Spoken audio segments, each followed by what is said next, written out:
Luo Yaojun, dans la ville de Chengdu, dans le sud-ouest de la Chine, reçoit son rapport de test d'acide nucléique la veille de son départ pour Beijing.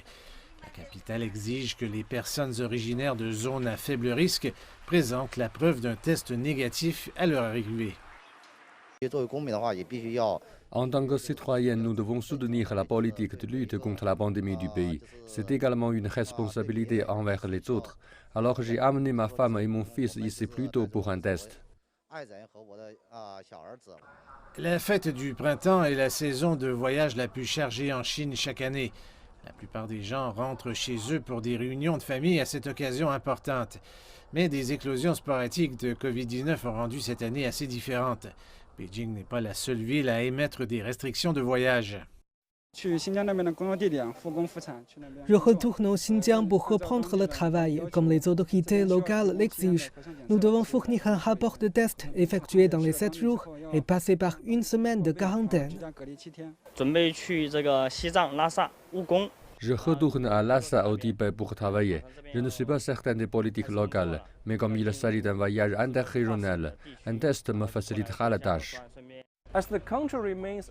Alors que le pays reste en état d'alerte pour contrôler et prévenir de nouvelles éclosions, les tests à grande échelle devraient durer un certain temps, ce qui impose des exigences importantes aux institutions médicales. Les centres de tests continuent à améliorer le processus afin que chacun puisse obtenir ses résultats rapidement et en toute sécurité.